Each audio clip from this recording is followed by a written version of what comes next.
All right. And welcome back, you guys, to the Self Selecting Podcast. I am your host, Corey Hagman. Thank you for being here. Thank you for tuning in. Uh, I've got a good one for you today.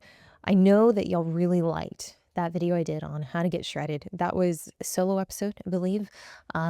By far, one of the most viewed videos in podcast history. So, heard, yes, we will be talking more about getting to extreme body fat percentages, how to do so, the biggest barriers and pitfalls. But with this episode today, I want to talk about how to get to 15% body fat, because this is, in a way, like I would say that number is very coveted. And as for females, and I mean, like for males, the equivalent maybe is that 10% mark. That's what I would guess. And realistically, the amount of women who I've spoken with who are like, I'm not a competitor, and even competitors, they're like, I want to be able to sit around 15%. I want that to be the walking around body fat percentage. That's how, I want to look, not necessarily how I want to feel, but I feel like that goes hand in hand with that last episode, in that there's a lot of people who just have this very arbitrary idea of like, I want to be jacked, I want to be leaner, I want to look really fit. That's also another one I get, is like, I don't care what the weight is, I don't care what the body fat percentage is. I want people to think I compete, even though I don't. I want people to give me compliments. I want people to be really shocked in the gym and think that I'm obviously doing this professionally or getting ready for something, or, I take this serious enough to where visibly it's undeniable. And I get that. I absolutely understand that. That's very much where I've fallen, I guess, really before I started competing, but also in the midst of competing. That's kind of a standard that I've had for myself, in that even when I'm off stage, when I start to feel a little insecure, it's typically when, personally, I feel like it's hard to tell if I compete or not, or when it starts to become apparent that, like, oh, like, she's not super cut.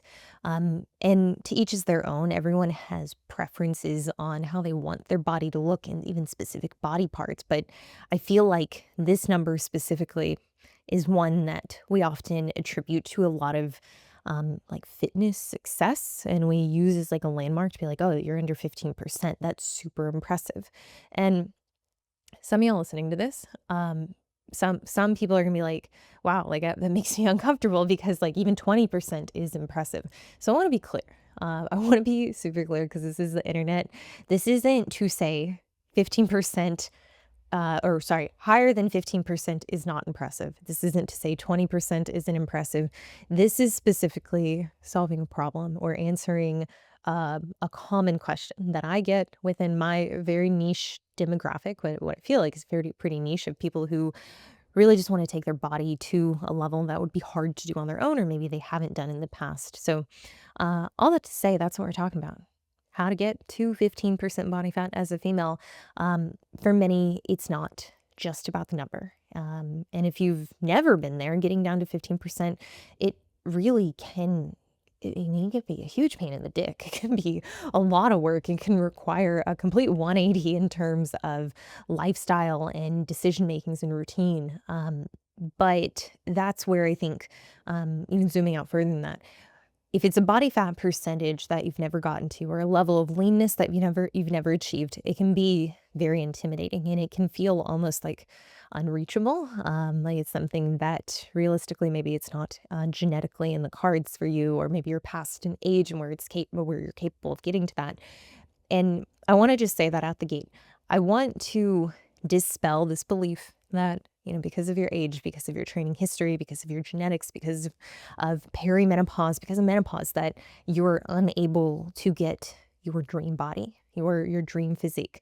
Now, that's not to say we can, just, 6 months, a year, we can look like, some of these physiques online, because frankly, we don't know what it takes to achieve that. We don't know if there's drug use. We don't know, what that person's lifestyle looks like. I mean, they could very well be miserable, or and not even miserable. They could just require, that physique could very much require that they make a ton of sacrifices that, if given the option, you might be like, that's a little too much for me. So I kind of want to use the landmark of 15%. I want to use that to really outline exactly that. what it could take depending on where you're starting from. What a lot of people get wrong about getting to 15%. And I want to be unbiased in this. Like, I want to hit both sides of it because oftentimes there's people that think, like, okay, it's unattainable because of X, Y, and Z. And then others who think, oh, it's pretty easy. I just need to do X, Y, and Z. So that's what we're talking about today. And I hope you enjoy. So, step number one, we got to know your starting point. We have to know what is your body fat relatively. And if you haven't watched the video that I have a long video, and I think at this point when this will be dropped, I'll also have a shorter video that just condenses it down. Like, hey, here are the ways that we track body fat percentage. I definitely recommend, if it's something you're interested in, definitely check out the full episode because it's much, much more comprehensive. But realistically, in this case, someone who's never taken their body fat before, I mean, sure, you could get calipers done, but we also have to understand like the practicality behind calipers, and even doing them yourself. Like, they might not be completely accurate and they might be harder for you to measure consistently. And realistically, I would just say that the method of tracking body fat and establishing this starting point is going to be getting a DEXA scan. Now, a DEXA is going to show you fat mass versus lean mass, but we have to be careful about this. This is where I put like a heavy asterisk over getting a DEXA because this happens all the time. This happens with my own DEXAs where I'm like, oh, what the fuck? I went down in muscle. How is that possible? Realistically, when we're talking about lean mass or fat-free mass, we can't delineate that in exclusivity as just skeletal muscle. There are components to it. I mean, like, we have like organ weight, we have GI weight, we have fluid status. And then you even look at like someone who is higher body fat percentage. Recently, I had a client who, I mean, she's come down from almost 50% body fat and she is just about 40%. And that is a significant drop in her body weight.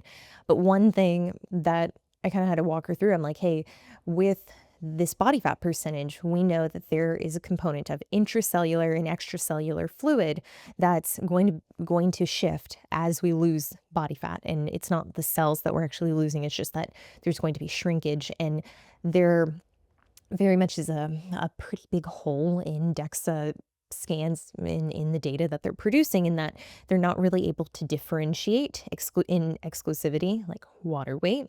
And although they can tell you visceral fat versus subcutaneous, and in generally, I would say, like, I have a better eye when it comes to like looking at the regions in which we're seeing like lean body mass loss or lean mass loss, and understanding like, okay, well, like, you didn't lose like 5 pounds from your trunk of skeletal muscle. So realistically, it probably was just a big poop or hydration. It was something, maybe you didn't sleep well, maybe you had too much sodium the day before. So um, take DEXA for what it is, but I wouldn't consider it perfect. And also, I think in the how to measure body fat, I go really heavy into the what's it called? The bioelectrical impedance analysis. So like the home scale, and the one that like you go to a supplement store or gym and they'll be like, oh, measure body fat. Just hold on to this like race car steering wheel thing, and like that, highly inaccurate. So I mean, like, again, if we're going to talk about like what's the one that's going to give you like a pretty close idea of where you're starting at, I would say DEXA is probably better. Now, what do we do with this information? Now, this is going to be helpful because there is a pretty big difference if we're talking about someone who's going from 40% body fat or even 30% body fat down to 15 versus someone who's at 18 or even 20% or 22%. We really want to have an idea as to whether or not this is something that we can get done in one go, so in one diet.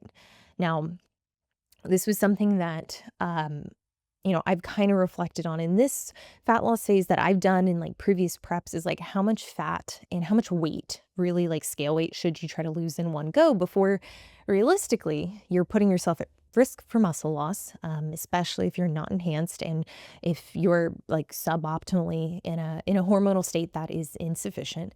But then two, realistically, if you try to attempt to lose all this weight in one go, is that going to be smart in terms of the weight regain? So like when you look at like what can be accomplished, it's like, okay, great, you can cross the finish line, but did you fuck up your adductor so bad or your knee so bad that now you're going to be, off running for realistically 6 months, or in this case for fat loss? I don't know, that's kind of a shitty analogy, but in this case for fat loss, like, will you just regain a pretty significant percentage of that weight back within the first like 3 to 6 months? And in some cases, we're talking about someone getting to 15%, which is objectively very low for a female.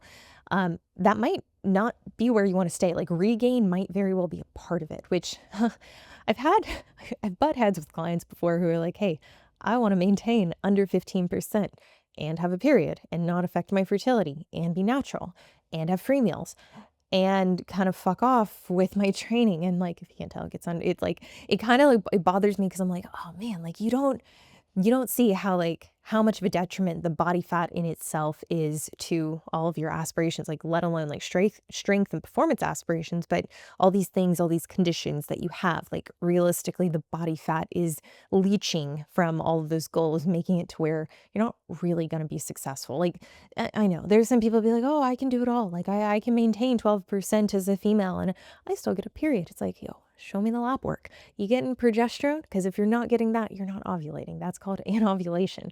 It's not enough to just have your period. Having a period means that you had menstruation. It doesn't mean that you ovulated. And that's a really important distinction, especially when people are using that as kind of a call to authority in that like they are healthy. Generally, low body fat percentages are not going to be healthy for most people. The degree in which you can tolerate the low body fat percentage without walking away, I guess, unscathed or without it, causing long-term effects or potentiation is really dependent on your homeostatic thermostat. I guess that's what I'm making up at this point, but homeostatically, like what your body dictates is sufficient. But it comes down to, if it's too low for you, it doesn't matter if someone else can maintain it, like seemingly while ovulating.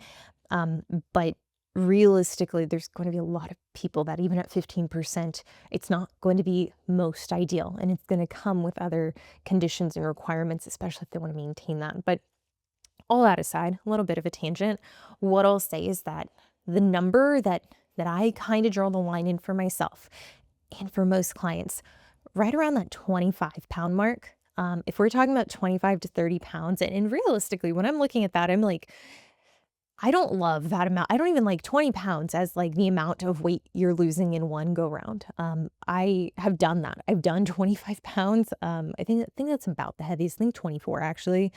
I've had clients who've gone to 27, and realistically, I think with maturity and experience, I've kind of found I'm like, okay, even if we are not, modifying like them getting up to that weight, let's say there is a reason, like, they're building and like it just makes sense for them to stay in more of a growth phase than going back and forth within a cut. I still question like, okay, would the fat loss actually result in a better look if they split it up a little differently? But that's not what this video is about.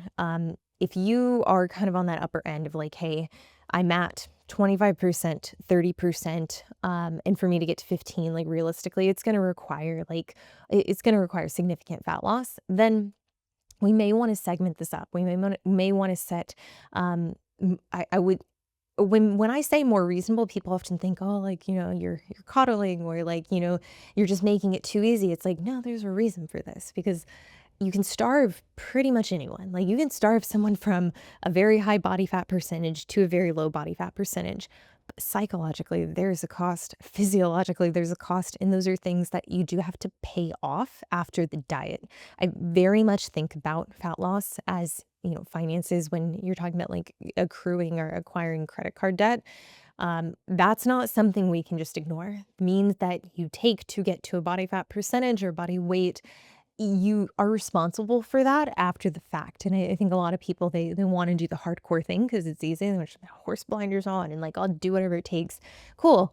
But what does it look like after the fact? So I kind of look at duration and then total fat that we need to lose. So largely, this is looking at things in a perfect scenario where someone isn't doing a ton of traveling or doesn't have a lot of social events, like I'm talking like if you got shit planned like every weekend, or you're like I've got multiple like outings where I'm going to be taking 3, 4, 5 days off training or dieting, realistically that's not a great time to aim to achieve a low body fat percentage, especially if you've never done it before, because you should assume that if we're talking about another percentage, even if it's like another couple pounds, realistically this is going to hurt.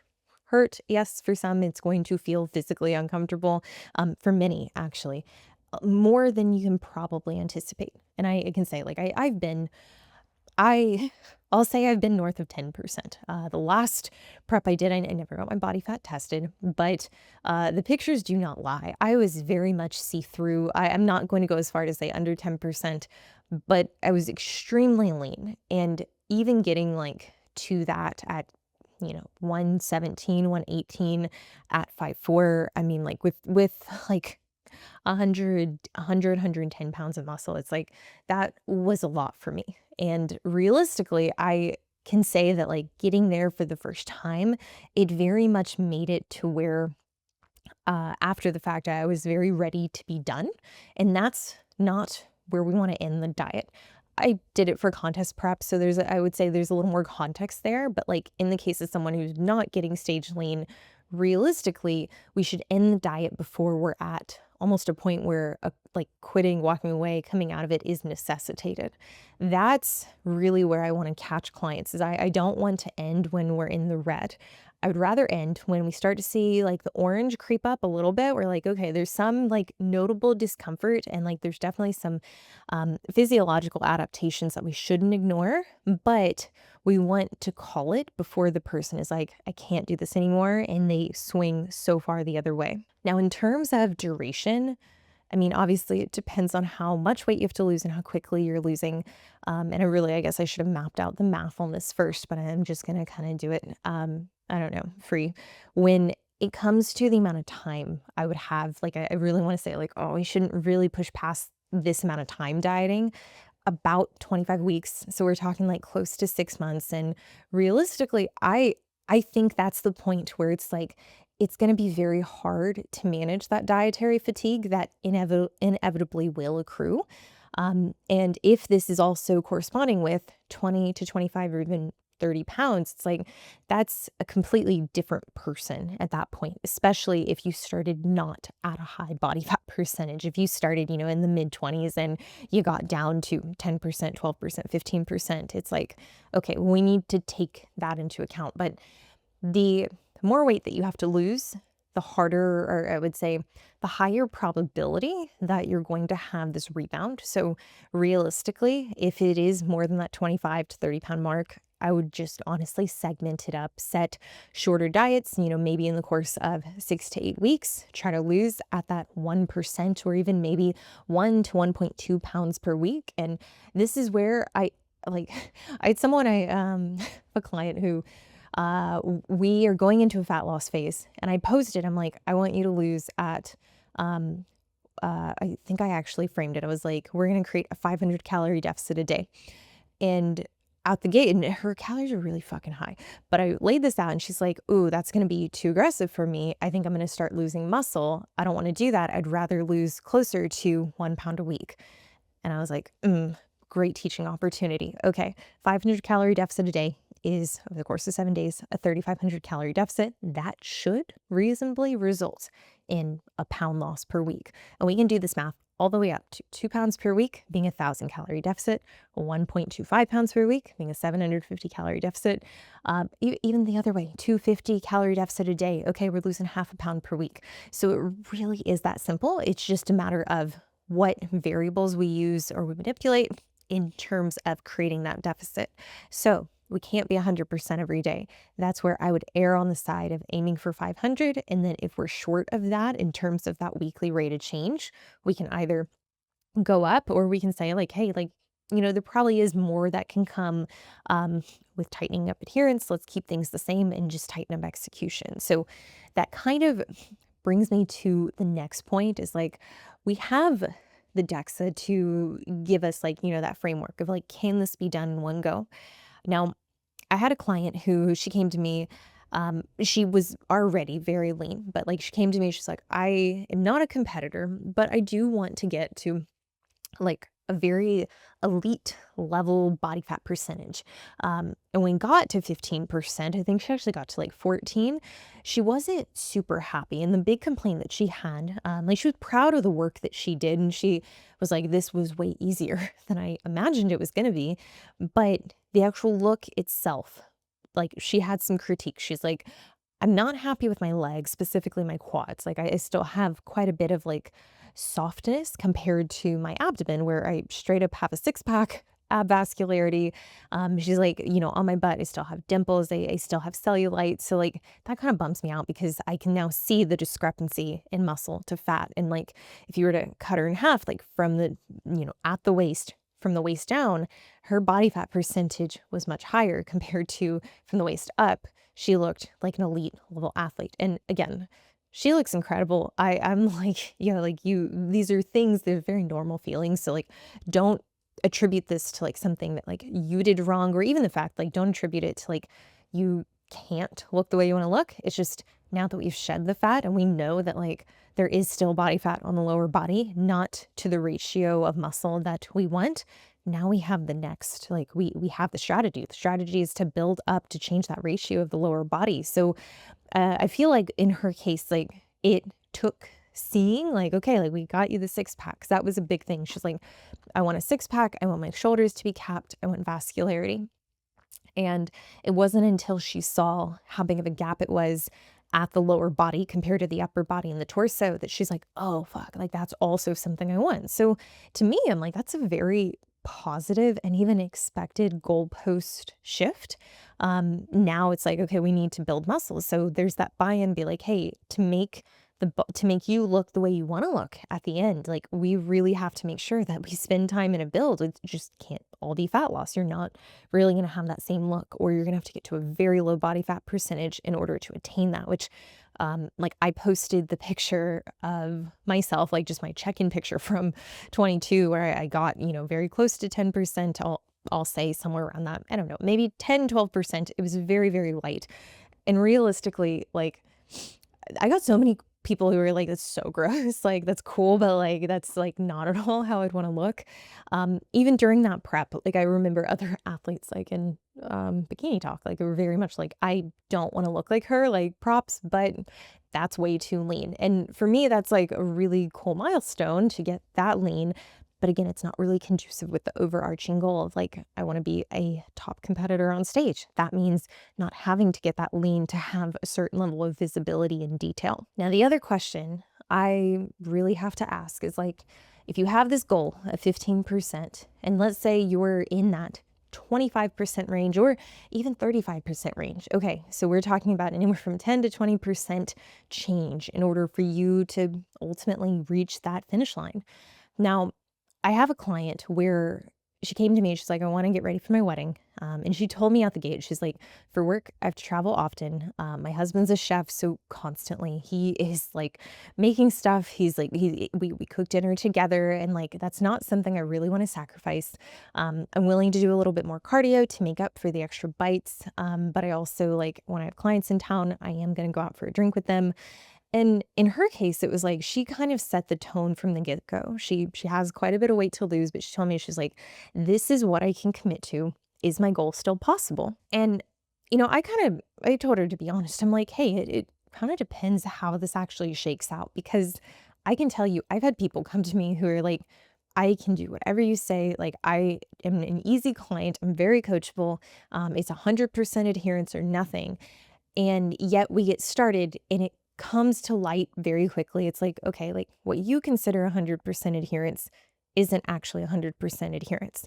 I've also had clients in the same instance where they've been like, I travel a lot. I don't want that to be an issue. Like, I will let you know if I go and eat something that I didn't make. But to my surprise, they were like, hey, like when I go out to eat with clients or, with, others, I tend to just order like just a bare bare bones salad, like just romaine, a very light dressing, maybe some oil. But I get everything off to the side. I'll get chicken breast. And even then, like I kind of stop myself when I feel like it's about the amount that I would eat at home. I've had instances where I'm like, yo, like you're really like executing in a way that like it does like it I would consider it more of an outlier. So like in that case, I'm thinking of a specific client who, even though she eats out like probably 6 times a week, she is very consistent with her food reporting and her food behaviors when she eats out. And I'm not saying like everyone has to do that by any means, but in her instance, that has made it to where we're able to make progress a little faster because the food reporting is so high. Alternatively, in this case, this client, like, she kinda told me from the beginning, like, "Hey, the most I can commit to is, like, 80%." And I'm like, "Okay, like, are we talking 80%, like 80% of the meals you eat, 80% of the daily average?" And it can be daunting to be like, "I need you to be 100% adherent if you want results over this duration, to this magnitude." But I try to be very, very honest with clients, because personally, I resent so much when coaches have like they've just not shot it straight with me. They've been like, "Yeah, it's not a big deal. Like it's okay. You probably didn't overdo it." When realistically, like it does come down to the math. It does come out down to what you consume versus what you burn. And the numbers don't lie. Like if you don't track what you're eating, like I swear to God, your body, it keeps score. And I know that can sound like, like a lot of pressure and be like, well, do we really have to be that strict? No. But especially in the case where a client is dissatisfied with progress, they think that they should be making more progress. For me, it is like a teaching lesson to be like, hey, let's get granular. Like, let's have radical honesty about what's going in your mouth. Like, how much food are you actually eating? Are you weighing shit raw? Are you weighing it cooked? I had a client who just started. She is in her 60s and she's like, you're the first coach who's told me to weigh my protein raw. And it blows my mind because I was making 1,500 grams of chicken thighs and I have that cooked down now to 850 grams. And I didn't realize that like before I was just cooking what came out to about 1,500, but with the targets that I have, dividing it up over my meals for the week, I realized like it's probably going over a lot in terms of fat and even protein, which maybe the protein isn't as big of a deal if it's a one-time instance or, if it's one meal, but realistically, in the case that someone's batch prepping like that, that can seriously add a lot of calories, especially if we're not accounting for that water loss. So working backward to bride to be, she, told me out the gate, like, hey, this isn't going to be something that like I can give you 100% right now. But even having that assurance from the get go that like, okay, because of that, if her goal is, and I don't think she actually had a body fat percentage goal, it was more about like how she was going to fit into her dress and like how her shape was going to look. And because of that, I was like, okay, like that means when you're on, like the meals that we are in control of, we got to be tight with those. That means that like we don't really have the laxity to have a ton of overages because we're kind of planning that you're going to be over in some instances.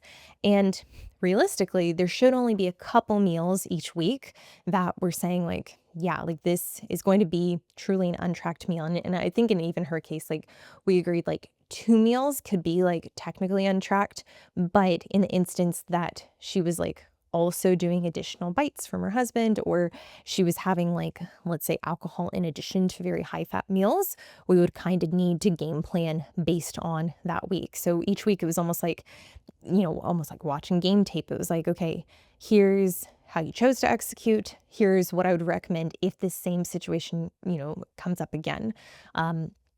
Realistically, if you've never been to 15% body fat or you have a long way to go and adherence has been something you've struggled with, then I would say like for me, like it kills me to be inefficient. And that's where I really like kind of appreciate the purity of like, if I can just do the diet right, then I'm not gonna have to do nearly as much cardio because I'm controlling the variable that ultimately is the one that could bite me in the ass the hardest. The food is really what's going to get you. You can't out cardio overeating. And like that's something that's been said for the last like 15, 20 years. But it is something that still to this day, I have to remind myself, like, I'm not going to get further by fucking off on the diet and just going to the gym and doing more cardio. Like there will be detriment to doing that. And there's going to be an associated cost then in training performance and then in hunger signaling. So realistically, the most efficient thing, if that's what matters to you, which it matters to me, I'm like, we got to focus on the lever that's going to make the biggest difference, which is the diet. So even if it is 80%, 90%, anything we can do to improve that or get a little bit clearer on like what's causing this non-adherence or bad food reporting or not 100% food reporting, let's focus our attention there. So then we have the instance in terms of like, how can we consistently measure and make sure that we're on track to hit this goal of 15%? Now, measurements are going to come with variability. I do think that like a DEXA could be a good tool, but it's not something to, put all of your eggs into. I think realistically, we should be looking at scale weight. We should be looking at actual measurement circumferences. So for me, I store a lot of body fat in my legs, and I do multiple measurements in terms of circumference at the upper quad, like really right around like the adductor, because like it's not an area I predominantly want to grow. Mid and then lower. Lower quad, I don't have VMOs. Like they just don't exist on me. It's a very, very tiny and mealy. But I also know there's a lot of pinchable fat. So that's an area I'm very much okay with going down throughout a fat loss phase. And realistically, if I'm seeing that, okay, like that's the last area to go that still needs to come off, then I know, okay, like once the rest of the body fat's gone from stomach, waist, arms, lower back, glutes, I'm like, cool, that's going to probably happen at a faster rate. So all this to say, measurement circumference, I think are a great tool in combination with DEXA, scale weight, but then also pictures. I would do pictures every week. And they don't have to be, if you're not a competitor, you don't have to pose. I mean, you can pose, like you can make yourself look cute, but like at the same time, like I try to do them exactly the same way, front, side, back. I try to just get a really good representation because listen, like when I'm in my back pose, like my glutes look completely different. Like my body looks completely different than if I'm just standing straight up. Same thing with my front pose for competing versus just standing straight on. Like I don't have very broad hips. I have very broad shoulders, but like my waist itself, like from the front is not the smallest. And it's good because I can see like even with a lack of body fat, like that tends to change as I build up more muscle on the upper or lower. And this, like like the client I was talking about initially, this can be really telling, especially if we know that like, okay, there's a certain look that we're chasing or certain landmarks in terms of like body fat visibility that we want to see. So I think it's great to have this goal of like 15% or, whatever percentage it is. But I think it's also helpful to know like, okay, you're in your head designing your dream body. What do you want it to look like? Do you want some muscle up top? How much muscle? Do you want it in your biceps? Do you want it in your delts? Do you want chest? Like, do you want a six pack? Do you want obliques? What's the shape that you want to have? Like, is there a type of shape? And like, I think it's great to like pick pictures of other people and be like, cool, that's kind of the direction I'm going in, because you might not even understand me, but like I like this picture of this girl, but realistically when I zoom in closer, I'm like, oh, like her quads might be much more muscular than mine. Do I actually want that? So having very specifics about certain body parts, I think can be helpful, especially once you get down to that level of leanness. Now, let's go back to the level of difficulty, because I kind of talked about adherence, but we really we have to look at the span in which you're going from, let's say, someone who is 18, 19%, who's like, I want to get to 15. That might be pretty easy for them depending on what conditions they have. So when we talk about conditions, like we got to think, okay, the thing that's going to impede this goal. And I love this strategy. This is like, for me, this has helped me so much in business, personally, like in relationships, thinking about like, okay, if I wanted to screw this up, if I wanted to not achieve my goal, if I wanted to prevent myself from getting to this goal, what would need to happen? So when I almost think about it, I'm like, okay, if I'm at the beginning of a fat loss phase, like what would I need to do to not lose fat? Or even like, convince myself I'm trying to lose fat, but what would I need to do in order to make that quite literally impossible? And the number one thing is going to be overeating.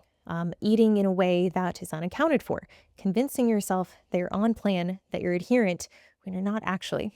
Another one is like with cardio, even if you have a cardio target, even if you know, like, hey, I'm supposed to do cardio this amount of times per week or for this duration or this intensity, finding ways to get out of it.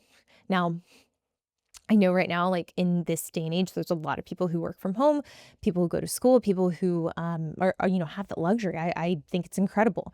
I can't tell you how many times I've had someone come to me and they're like, hey, I'm not losing weight. And like we look at like their cardio regimen, they're like, yeah, like I do it on the walking pad.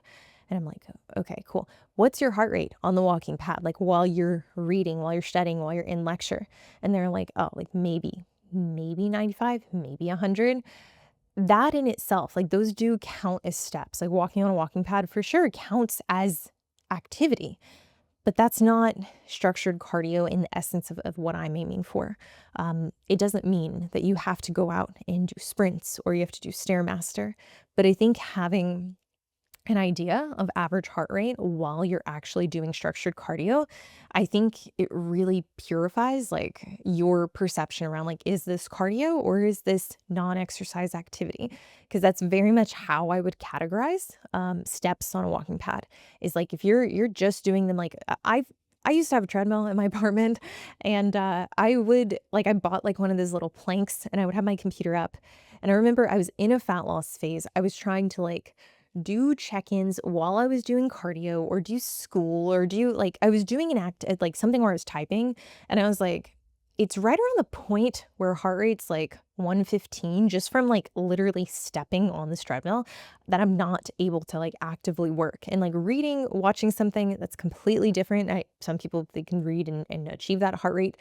Realistically, though, I think for a lot of people, they don't understand the discrepancy in being at an average heart rate of 100 versus 120 versus 140. And it's not to say you have to get all the way up to 140, but that to me is a lever that we can absolutely pull if, let's say, all of your structured cardio is very low intensity. Steps are a great way to burn fat. They do not accumulate fatigue in the same way that structured, like higher intensity cardio does. Again, not intervals, not sprints. But if your heart rate is 130, 140, like, yeah, that's going to incur some fatigue. That's going to shift hunger signaling. But realistically, I think in the case of someone who is wanting to create that deficit, and let's say like they're doing some of that, like creating the deficit through the diet, we need to create some of it also through cardio. And that's it's kind of a hard conversation when clients are like insistent they only want to do it through the diet. I'm like, okay, but like if you're very petite or metabolically, like you just don't have a high capacity, maybe because of food reporting or maybe because just simply you're a smaller human, then realistically, if we create some of this deficit each and every day just from cardio, it's going to take work. Like it's not going to be something you can do realistically passively. Now, I love getting on the treadmill and disassociating and just like, yeah, I'm going to go, I don't know, I'm going to go on Temu or I'm going to like look on YouTube or just watch reels. Cool.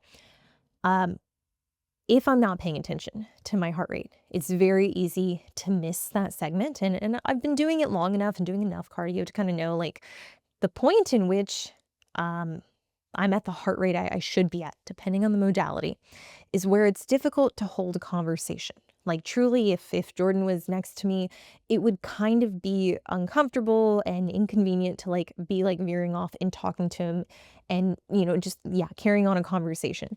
And that's almost how I look at it is like in the case that even you're on the Stairmaster and you're going very slow, your heart rate probably is going to be 120 to 140. It doesn't take much for most people, but I'm still breathing really hard. It's still not something like when Jordan comes up and he's like, hey, I'm going to go do da da da da.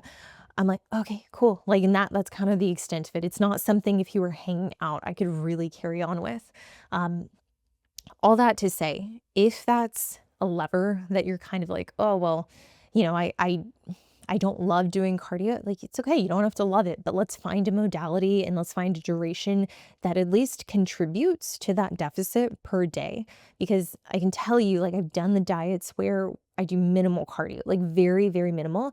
And yeah, like step count can contribute somewhat, but realistically, you're going to get there faster if we're doing some cardio. And even if it's 120 minutes for the weekly total, like that's still something that's going to help. Now, another one that I think, like, kind of goes hand in hand with like level of adherence is going to be um, the instances in which you are going off track. How damaging are they really?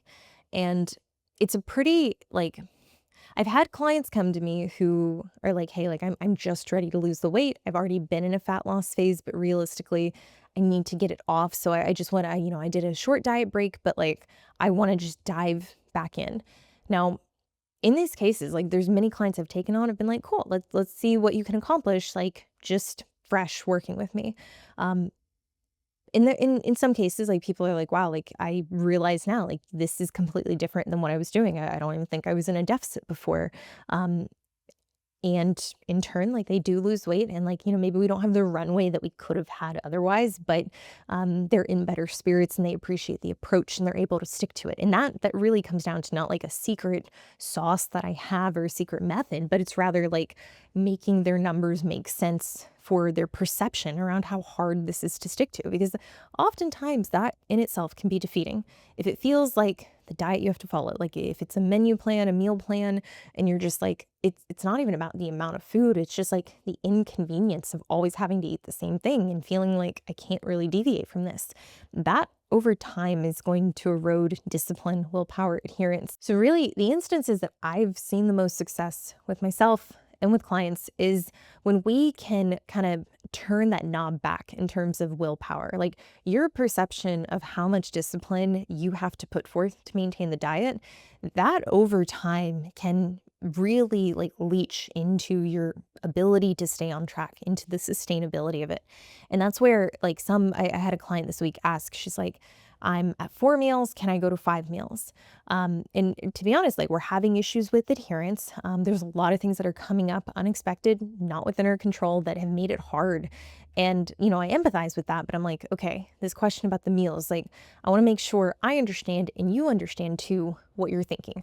Are you hoping that having more frequent meal timings is going to make you fuller longer? If so, like, can we look at your current meals and make them more satiating? Are you finding that in between your meals, you're getting bored or you're truly getting hungry because it hasn't, been something that you've done frequently? So the days you're really on track and you're in a deficit, like it's very apparent and you feel those hunger pains. Even within this guise of like hunger pains, is like, okay, are these driven truly by hunger or are they driven by stress? Because I think that's where a lot of people, they psych themselves out. They're like, the first moment that they feel hungry, it's it's not comfortable. I'm not someone who just like can ignore that or turn that off. For a lot of people, I think the immediate reaction, like psychologically, they're like, I need to solve this. I need to do something about it. And in some cases, that is just like very intuitive. It's like, I'm hungry, something's wrong, I need to go eat. Um, but where this becomes a problem and becomes really like a piece of biofeedback that we should pause and consider, like, do we actually need to eat, is when that hunger signaling is driven up because of stress. Now, poor sleep, emotional stress, it means psychological stress, physical stress, like being under recovered, being over dieted, being just in a position where hormonally things are not sound. These are all things that can raise cortisol, that can make it that much harder to combat, I would say, those hunger cues. But realistically, like when we're under, like it was the same I don't think it was the same client, but it was a very similar conversation, maybe the same day, with a client who attributed her non-adherence. Fuck, what'd she say it was? I think she was saying it was hormonally driven. Yet I looked at her sleep. I was like, no, dude, like your sleep is like really volatile. Like sometimes you're able to get 8 hours, but sometimes you're getting like 3. And when I highlighted, like, yeah, like it's typically like the day after and then the day after that you're feeling really run down and shitty. And like, yes, it is your hormones, it is cortisol, it is really a cascade of your hormones, but they do work in they don't work in a vacuum. So I mean, like, just because like you think, okay, well, my testosterone is low, that's affecting my sleep, so in turn that's going to make it to where I can't really stick to my diet. It's like, well, the thing that we could do realistically is control. I mean, the thing that quite literally is going to offer the most recoup, the most recovery, which is sleep. Outside of that, the only other lever that we really can pull on to support recovery, like at its core, is food. And that's often why people who do struggle with sleep patterns and sleep hygiene, they see that it's very difficult to ultimately adhere, especially when like they're on low calorie diets, they're under a lot of psychological stress. So while that is valid and like those hunger pains might be real, maybe you do give in to them and you do give yourself that relief because I don't know, maybe it's warranted. But I would say for the most part, in that instance, we need to walk it back and be like, if this is something that we can fix, let's fix it now. Let's make this something that we really protect and safeguard, which, if you're a client of mine, like I'm very big on making sure that like clients understand the importance of sleep. And being someone who like for the longest time struggled with sleep, for several reasons, but being someone who felt like, okay, I'm just in a position where this is how my sleep is, I really didn't believe I could improve it. And for a long time, it was like bad. It was like under 6 hours a night. And even then, the 6 hours was very broken. I tried several supplements. I tried different like types of, I don't know, interventions. Ultimately, it came down to one, setting boundaries. In the time at the time, I was in an environment where like it was really complementary. Like my partner at the time and my sleep habits, they were very different, which is a common thing nowadays. And it's not to say, okay, well, like break up with your partner and get separate bedrooms, but even just having communication around that, which I've had clients, they're like, I want to broach this subject. I feel like there might be some um, negative reaction. I feel like it's going to be taken as like I'm blaming them or attacking them. And that's where, like, I don't know, just like meeting your partner and letting them know, like, hey, I want to show up for you in the best way possible. I want to show up for you in a way that, like, is representative of me and the love I have for you. And I can't do that when I'm fucking sleepy. I can't do that when I'm, running on low power mode consistently. I also can't perform. And like, this is just a basic human need. So it's not something I can just overcome or decide, I don't have to pay attention to. Largely, poor health outcomes, even in young individuals, can be attributed to very poor sleep patterns, or at least that is one of the larger contributors. And it's not something that you want to ignore or just like say, okay, well, that's just how it goes for me. Like I've never been able to get good sleep. Try to fix it. And if it is like partner related, kid related, family related, you might be limited on what you can actually do, but I do think those conversations can be really effective. So we've covered a lot today, and I know that some of it can feel very abstract. It can almost feel like, okay, but how do I get to 15% body fat? Through this video, I mean, the big things that I hope you've taken away is like, you have to know, can you do this in one go? And if there's so much weight to lose, so much body fat, then it might not be something you want to attempt in one go. You might actually be better if you break it into two separate goals. Once you start the diet, whether it's one go or two goes, you need to establish like what is the level of adherence you can stick to, and reasonably when you start getting from the yellow, like some physiological adaptations, cool, lower energy, lower libido, hunger, little irritability, like we expect these, but you want to know at the point in which they're really starting to impact you and they're becoming more frequent, because that isn't a signal you should ignore. You shouldn't just disassociate and just continue on as is. We should pay attention to this, because even if the goal is 15%, if those things are popping up, let's say around the 20% mark or the 18% mark, we have to acknowledge them and we have to, treat them with care. And if you just keep powering through, there's probably going to be some dietary debt and a little bit of a rebound afterwards, and not in a positive way that you're thinking. And this is where I think it's also really beneficial to kind of reframe in your mind the idea of the sacrifices that it's going to take to be adherent. Because if you've never been to that body fat percentage before, I mean, it can feel very uncomfortable. And realistically, you might find that like even on the way down there, you're like, okay, well, like 18 is actually super easy for me to maintain, but it's right around the 15, maybe 13 mark that things get a little weird and they really start to take a toll. And that's okay. I think it's also important to really consider, like, is it 15% you want to get to, or is it visibly a look you want to have? And if you get to 15%, is that going to still align with the look that you want to have? Or if you have more muscle, would that actually land you closer, maybe even at a higher body fat percentage? Use your tools of measurement, DEXA. You can use calipers too at home. I think they're a great tool, but just be mindful that like none of these things are gospel and there's absolutely room for error. And don't take it too hard if you do see like, oh, there's a change in lean body mass. Like keep in mind, that's not just skeletal muscle, that's fat-free mass. There is a percentage of non-fat mass that we can't really equate for and is going to be transient, and it's going to vary based on carb intake, fluid balance, sodium intake, sleep, stress, hormones. So understand that like we're going to see some fluctuations. They can be good tools, but I do think having, radical honesty around like your level of adherence when making, assessments using those tools, I think that's absolutely important. And if you don't have a coach to do this, this is something I help people do all the time. I do offer one-time consults for individuals who are like, hey, I got it. I just want to make sure that realistically I'm not doing anything wildly wrong. Links to both of those services can be found in the show notes below. I hope you guys like this. I hope this was helpful. If you have any follow-up questions, if you want a follow-up on this series, I guess, how to get to 10% body fat, or even how to get to 20% body fat if you're starting from a higher starting point, happy to do that. Let me know what you think in the comments below. As always, I will see you in the next one.